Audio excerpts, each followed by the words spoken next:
इस क्लास के तहत आज आप लोगों को हम टेंस पर बेस्ड कल चुके टेंस का इंट्रोडक्शन हमने बताया था, मतलब पिछली क्लास में, और उसमें हमने प्रेजेंट इंडेफिनिट के बारे में आपको बताया था।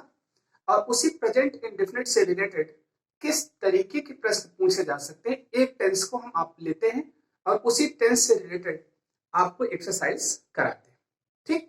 और आप उसी में देखिए कि कैसे किस तरीके से मिस्टेक उसमें पूछी जा सकती है। जैसे मान लीजिए, क्योंकि अब टेंस हमारा चल रहा है, टॉपिक है, और इस टेंस में हमने आपको कल जो जिक्र किया था, इंट्रोडक्शन बताया था, और इसके साथ हमने आपको प्रेजेंट इंडेफिनिट टेंस का जिक्र किया था। प्रेजेंट इंडेफिनिट टेंस आपको पिछली वीडियो में मैंने इसकी पहचान बताई थी, इसकी हेल्पिंग वर्ब बताई थी, इसका मेन वर्ब बताया था और इसका स्ट्रक्चर बताया था। ये चीजें आपको रिवाइज कर लेना है पिछली वीडियो से। टेंस इंट्रोडक्शन का जो हमारा है उसमें आपका प्रेजेंट इंडेफिनिट के बारे में बताया गया। चलिए हम प्रेजेंट इंडेफिनिट की एक्सरसाइज लेते हैं। क्या लेते हैं? एक्सरसाइज। अच्छे तरीके से समझिएगा आप लोग, क्योंकि अगर एक टेंस का पता हो जाएगा तो ऐसे ही सारे टेंस का आपको अपने आप पता हो जाएगा। जैसे अब आपको कह दिया गया हेल्पिंग वर्ब आपको पता होना चाहिए, बताया गया डू और डज होगा। मेन वर्ब आपको पता होना चाहिए, वर्ब की फर्स्ट फॉर्म या वर्ब की फर्स्ट फॉर्म में यस या ईएस लगता है, इतना आपको पता हो गया, ठीक। और इसके बारे में ये भी पता हो गया कि ये हमारा केवल अफर्मेटिव सेंटेंस में सिंगुलर सब्जेक्ट के साथ लगता है, और डज हमारा डू और डज हमारा निगेटिव और इंट्रोगेटिव सेंटेंस में लगते हैं। डू हमारा प्लूरल के साथ, डज हमारा सिंगुलर के साथ, और जब डू डज लगा रहेगा केवल वर्ब की फर्स्ट फॉर्म रहेगी। इतना आपको पता हो गया। अब इस ठीक, अब यहां पर हम आपको एक्सरसाइज बताते हैं। मान लीजिए हम पहला सेंटेंस यहां पर लेते हैं, देख लीजिएगा, यहीं पर आप ट्रांसलेशन भी सीख लीजिए, और उसके बाद आप कैसे एरर स्पॉटिंग पूछा जाता है तो आपको उसको हम बता रहे हैं, कैसे मिस्टेक होगा, कैसे यहां पर करेक्ट करेंगे। जैसे हमने लिख दिया, मान लीजिए हमने लिखा कि वह किताब पढ़ता है, एकदम सिंपल सा सेंटेंस लीजिए, इसको सारे बच्चे देख सकते हैं विदाउट हेजिटेशन। वह किताब पढ़ता है, मान लीजिए हमने लिखा इसका ट्रांसलेशन ही का मतलब वह होता है, इसके बाद लिखा गया रीड, फिर क्या लिखा गया? बुक। देखिए ही रीड बुक, ये लिखा गया हमारा, आपका सिंटैक्स सिंपल सा दे दिया और उसमें लिखा ही रीड बुक।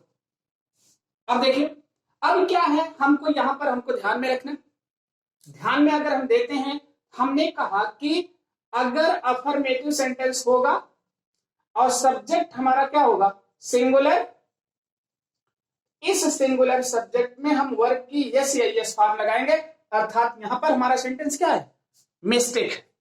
और मिस्टेक होने के कारण जो इसका करेक्ट होगा, जो हम सही करेंगे, वो हो जाएगा क्या? He reads book. अब समझ में आ गया, पहला सेंटेंस आपका लिखा गया, ये मिस्टेक में है और ये क्या है? आपका करेक्ट है। चलिए दूसरा हम लेते हैं, यहां पर हमने लिखा कि मैं किताब खरीदता हूं। ध्यान दीजिएगा, अभी आपको यहां पर बताया गया कि मैं किताब यहां पर पढ़ता हूं लिखा गया, यहां हमने खरीदता है, थोड़ा सा वर्ब इसलिए चेंज करें जिससे आपको थोड़ा सा वर्ब लर्न भी हो जाए। खरीदना मतलब परचेज होता है, बाई होता है, लेकिन यहां पर हम परचेज नहीं लगाएंगे, हम बाई लगाएंगे। यहां पर क्या हो गया? आई। ध्यान दीजिए, खरीदना बाई हो गया, और चूंकि हम देखते हैं यहां ये सिंगुलर है, हमने सोचा मैं भी क्या हूं? सिंगुलर हूं। हमने यही सोच करके सेंटेंस लिख दिया, आई बाइज, इसके बाद क्या लिखा? बुक, और चूंकि ए बुक लिखा था हमने ए बुक लगा दिया, मतलब कोई किताब खरीदा, ठीक। अब आई बाइज अ बुक तो लिख दिया, लेकिन सेंटेंस हमारा क्या हो गया? रॉन्ग हो गया। क्योंकि आपको पता होना चाहिए कि अफर्मेटिव सेंटेंस में या प्रेजेंट इंडेफिनिट में आई के साथ वर्ब की फर्स्ट फॉर्म लगती है, अर्थात आई हमेशा क्या लेगा, वर्ब की फर्स्ट फॉर्म लेगा। अर्थात इसका करेक्ट क्या होगा, आई बाई अ बुक। अब आपका ये पता हो गया, I buy a book affirmative sentence. यहीं पर हमने तीसरा सेंटेंस लिया, ठीक है, और तीसरा सेंटेंस लिया, हमने लिख दिया क्या, वह खाना बनाती है। चलिए हमने सिंपल सा सेंटेंस लिया, वह खाना बनाती, ठीक। अब देखिए यहां पर हमने लिखा फिर, अब यहां पर वह बताया गया था आपको, आपने इसी को ध्यान दिया, आपने यहां पर क्या लिख लिया, ही, फिर क्या लिखा, कुक, इसके बाद क्या लिख दिया, फूड। आपने सोचा सेंटेंस हमारा क्या है, करेक्ट है, कुक मतलब बनाना, ही मतलब वह, फूड मतलब भोजन। चलिए अब की बात देखिए क्या हो गया, अब जैसे हम, क्योंकि प्रोनाउन आपको पढ़ाया गया है, प्रोनाउन में आप देखेंगे तो वहां पर कहा गया कि अगर थर्ड पर्सन सिंगुलर नंबर होगा तो फेमिनिन जेंडर के लिए हम किसका प्रयोग करते हैं, सी का। अर्थात ये बनाती है, सी शो कर रहा है, अर्थात एक गलती आपकी यहां पर हो गई, यहां पर ही के स्थान पर हम किसका प्रयोग करेंगे, सी का। यहां पर कुक लिखा गया, कुक क्या है, वर्ब की फर्स्ट फॉर्म है, तो सी सिंगुलर है, इसलिए क्या होगा, कुक्स होगा, और क्या हो गया, फूड। अब आपको समझ में आ गया, इतना लगा दिया गया कि हम ऐसे सेंटेंस में वर्ब की फर्स्ट फॉर्म में यस या यस, अगर अफर्मेटिव सेंटेंस होगा सिंगुलर में हम ऐसा लगाएंगे। अगर हमारा आई है तो देखिए आई सिंगुलर है, लेकिन हमने किसका प्रयोग किया, बाई का प्रयोग किया। सी सिंगुलर था, हमने किसका प्रयोग किया, कुक्स का प्रयोग किया। अब समझ में आ गया। चलिए कैसे यहां पर मिस्टेक हुआ, कैसे आपने इसको सही किया, 3 सेंटेंस हुआ। देखिए अगला सेंटेंस इसी पर हम लेते हैं, नोट कर लीजिएगा सारी चीजें।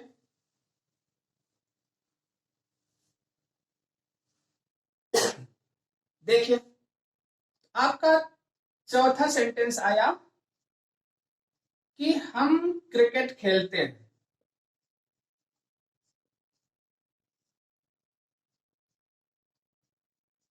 हम क्रिकेट खेलते हैं, अब लिखा गया, यहां पर आपने बी लिखा, ठीक, और बी के साथ आपने क्या लिखा, प्ले, लेकिन इसको गलती से क्या कर दिया, आपने प्लेस कर लिया और यहां पर लिख दिया क्रिकेट,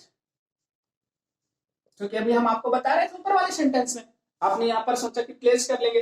अब देखिए बी क्या है, प्लूरल है, अर्थात यहां पर ये फिर गलती हो गई, मिस्टेक हो गया, तो इसको हम करेक्ट करेंगे तो क्या हो जाएगा, वी प्ले क्रिकेट। सिंपल से तरीका हो गया आपका, वी प्ले क्रिकेट। ऐसे ही आपका पांचवा सेंटेंस लिखा, हमने लिखा कि तुम आम लाते हो, ध्यान दीजिएगा, तुम आम लाते हो, लिखा गया। अब देखिए हमने लिखा यू, और तुम का मतलब हमने सोचा अकेले, हमने लिख दिया क्या, ब्रिंग मतलब लाना होता है, हमने लिख दिया ब्रिंग्स मैंगो। क्या हो गया, यू ब्रिंग्स मैंगो, ओके। अब देखिए क्या है ना, यहां पर फिर गलती हो गई, यू के साथ केवल वर्ब की फर्स्ट फॉर्म लगेगी, अर्थात यस या यस फॉर्म नहीं लगेगी, तो इसका जो करेक्शन होगा ये होगा यू ब्रिंग मैंगो, ठीक। अब मैंगो चूंकि सिंगुलर है तो ये लगा लीजिएगा, आया समझ में। अब कई आम लाता है तो अलग बात हो गई, मैंगोज कर लीजिएगा। अगला लिखा गया छठा सेंटेंस, यहां पर हमने लिखा वे बगीचे में जाते हैं, वह बगीचे में जाते हैं, तो यहां पर क्या हो जाएगा, दे। अब इसके साथ आपने क्या लगा दिया, गो टू गार्डन, ठीक। अब मान लीजिए एक सेंटेंस लिखा, दे गो टू गार्डन, वह बगीचे में जाते हैं। अब यहां पर देखिए, अब अगर बगीचे में के लिए आप यहाँ टू के स्थान पर इन टू लगा लीजिएगा, मतलब बगीचे में प्रवेश करते हैं। चलिए ठीक है, हमने लिख दिया। अब यहाँ पर आपने लिखा गो, अब की बार देखिए वर्ब एग्रीमेंट के अकॉर्डिंग टू सही है, तो यहाँ पर अब की बार हमको सही करने की जरूरत नहीं है। कभी कभी सिंटेक्स में हमारा सही सेंटेंस दे देता है, उसको आपको क्या करने की जरूरत रहती है, करेक्ट करने की जरूरत नहीं रहती। ये आपका सेंटेंस यहाँ पर करेक्ट हो गया, ये छठा एग्जाम्पल आपका हो गया। ठीक, इसी तरीके से अब हम देखिए निगेटिव की तरफ जाते हैं। देखिए कहीं पर हमने अभी डू डच का प्रयोग नहीं किया, अगर डू डच का प्रयोग कर देंगे तो सेंटेंस हमारा क्या हो जाएगा, गलत हो जाएगा। अब हम निगेटिव सेंटेंस लेते हैं। देखिए इनको सारे को नोट कर लीजिएगा आप लोग। देखिए जब निगेटिव सेंटेंस लेंगे तो निगेटिव का जो हमारा स्ट्रक्चर बनता है वो इस तरीके से बनता है। कल चूंकि अफर्मेटिव का बताए थे, इसलिए आज हमने यहां पर अफर्मेटिव का नहीं बताया, लेकिन निगेटिव का बता रहे हैं। वर्ब की फर्स्ट फॉर्म एंड ऑब्जेक्ट, आपका ये हो गया। ठीक, देखिए अब यहां पर क्या है, हमने लिखा कि वह अपने गांव नहीं जाता है। ध्यान दीजिएगा, वह अपने गांव नहीं जाता है। अब यहां पर वह के लिए ही लगाया, सी नहीं लगाएंगे क्योंकि जाता है लिखा, मैस्कुलिन जेंडर है वह। इसके बाद क्या हो गया, कभी कभी ऐसा लिख दिया गोस नॉट, कहां पर, टू हिज विलेज। अब देखिए आपका ये गलत हो गया। गलत क्यों हो गया, फॉर्मेट यहां पर देखिए लिखा है, एक डू लगाइए फिर दूसरा डज लगाइए। ठीक, चलिए गलत हो गया। अब की बार हमने ऐसा लिखा, ही लगाया, ही चूंकि सिंगुलर है, सिंगुलर के साथ हम किसका प्रयोग करते हैं, डच का, हमने लगाया डस।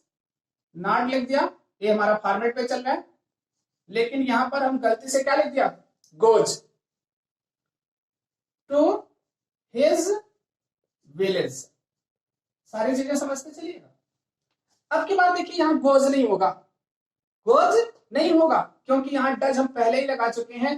तो इन दोनों का अगर हम करेक्ट करते हैं आपका क्या बनेगा, he does not go to his village. ऐसे ही देखिए आपको फिलिंग द ब्लैंक करने के लिए आएगा, ऐसे ही बाकी चीजों को करने के लिए भी आता है, इसको आपको समझने की जरूरत है। इसके बाद देखिए यहीं पर हमने लिखा, मैं मछली नहीं पकड़ता हूं। देखिए एकदम सिंपल सा सेंटेंस है। आई लिखा, आई के साथ फिर हम गलती कर बैठे, हमने लिखा आई डज नॉट कैच, क्या हो गया, fish. I does not catch fish. अब देखिए यहां फिर गलती हो गया, आई के साथ हम किसका प्रयोग करेंगे, डू का, तो यहां पर क्या हो जाएगा आपका, I do not catch fish. Okay, अब ऐसे ही रिलेटेड आपकी प्रॉब्लम किस पर आएगी, निगेटिव सेंटेंस पर आएगी। कभी कभी ऐसे आता है, जैसे लिख दिया गया, मान लीजिए वह स्कूल कभी नहीं जाता है। ध्यान दीजिएगा, अब इसमें क्या है, हम गलती कर बैठते हैं, हम लिख देते हैं क्या, he does never go to school, he does never go to school।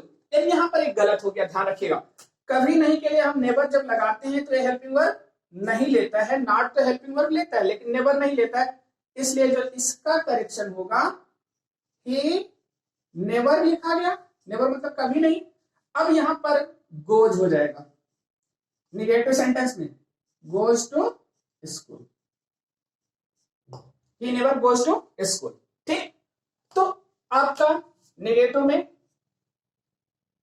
मान लीजिए एक सेंटेंस पर आपके इतने सेंटेंस आपके बताए गए, मान लीजिए दूसरा हो गया और एक का क्या हो गया, तीसरा हो गया, तो ऐसे ही आपका ये निगेटिव बनता है। इसके बाद देखिए हमारा आता है इंट्रोगेटिव, अगला सेंटेंस क्या, इंट्रोगेटिव। तो अब हम लोग इसको आप लोग नोट कर लेंगे। यहां पर जब हम इंट्रोगेटिव में चलते हैं तो आपको ध्यान रखना है, इंट्रोगेटिव का फॉर्मेट आपको बनाना पड़ेगा। ये बाकी सारी चीजें ऐसी हैं, आपको फॉर्मेट बना लीजिए इंट्रोगेटिव का। इंट्रोगेटिव में हम इस प्रकार का फॉर्मेट बनाते हैं, हम डू डज पहले लिखते हैं, सब्जेक्ट लिखते हैं, मेन वर्ब लिखते हैं, ऑब्जेक्ट लिखते हैं, इंट्रोगेशन मार्क लगाते हैं, ठीक। और क्या है कि एक जगह पर हम WH वर्ड लिखते हैं, दो फॉर्मेट बनता है डबल इंट्रोगेटिव का, डू डज बनता है, सब्जेक्ट लिखा जाता है, मेन वर्ब लिखा जाता है, ठीक। जहां ये मेन वर्ब है ना, क्योंकि मेन वर्ब यहां पर आप मत लिखिए, वर्ब की फर्स्ट फॉर्म भी लिख दीजिए, यहां भी वर्ब की फर्स्ट फॉर्म लगेगी क्योंकि डू डज पहले लगाया गया, ऑब्जेक्ट लिखते हैं और इंट्रोगेशन मार्क लगना जरूरी होता है, इसको आपको ध्यान में रखना है, ठीक। जैसे मान लीजिए हमने लिखा क्या वह तैरता है, क्या वह तैरता है, लिखा गया। अब देखिए क्या वह तैरता है, कभी कभी हम लोग गलत कर जाते हैं, लिख दिया गया क्या, व्हाट ही स्विम, आपका क्या हो गया, गलत हो गया। जब कभी भी क्या पहले आएगा, ये यस और नो आंसर टाइप क्वेश्चन होगा, ये आपका फॉर्मेट लगेगा, अर्थात इसका जो करेक्शन होगा आपका ऐसा होगा, ठीक है। अब यहां पर क्या हो गया, डज ही स्विम, आपका बन गया डज ही स्विम। अब यहीं पर अगला हमने लिखा वह कहां तैरता है, देखिए सिंपल सा हमने लिखा वह कहां तैरता है, ठीक। जब वह कहां तैरता है, अगर यह सेंटेंस आया तो इसके लिए हम सबसे पहले किसका प्रयोग करेंगे, वेयर। इसके बाद हमने लिखा क्या, डज ही, हमने लिखा क्या, स्विम, और इसी में यस जोड़ दिया क्योंकि ही सिंगुलर था, हमने स्विम्स लगा दिया, where does he swims, interrogation mark लगा दिया। अब क्या हो गया, फिर आपकी गलती हो गई, गलती क्या हुई, यहां डज के साथ स्विम्स लगा दिया, इसलिए इसका करेक्शन होगा वेयर डज ही स्विम, ठीक। लास्ट में इंटरोगेशन मार्क नहीं लगाएंगे तब भी गलत होगा, आपका ये हो गया, इसको आपको ध्यान में रखना है। यहीं पर एक आता है इंट्रोगेटिव निगेटिव, ध्यान रखिएगा, उसका भी एक एग्जांपल हम बता देते हैं। क्या तुम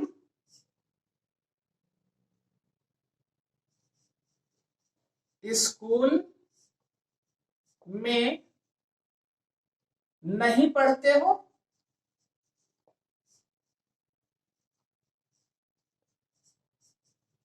क्या तुम स्कूल में नहीं पढ़ते हो, एकदम सिंपल सेंटेंस है। अब यहां पर हमने लिखा है क्या पहले लिखा गया तो डू लगेगा, डू यू नॉट लगाया जाएगा, यहां पर रीड कहां पर, इन द स्कूल, लास्ट में इंटरोगेशन मार्क हो गया। ये आपका करेक्ट सेंटेंस हमने बना दिया, इसमें सिंटैक्स करने की जरूरत नहीं है। एक एग्जांपल आपको लास्ट हम बताते हैं जहां पर आप ऑफन मिस्टेक करते हैं इंट्रोगेटिव सेंटेंस का, जैसे अभी एक निगेटिव का बताए थे, इसको आप लोग नोट कर लेंगे। देखिए अगला जो हमारा सेंटेंस है, हम कुछ जैसे हम कह दिए वह नहीं, तुम्हें कौन पढ़ाता है,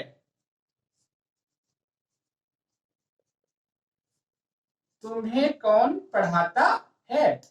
अब आपका ये सेंटेंस आया, देखिए कौन का मतलब हु होता है, यहां पर लिखा जाएगा हु, ठीक। और उसके बाद इसके साथ हेल्पिंग वर्ब नहीं लगती, हु के साथ टीचर्स लगाया जाएगा, पढ़ाना, और तुम्हें के लिए हम क्या लगाएंगे, यू, हु टीचर्स यू। एक तो आपका ऐसा बनता है। अगला लिखा जाता है, तुम किसे पढ़ाते हो,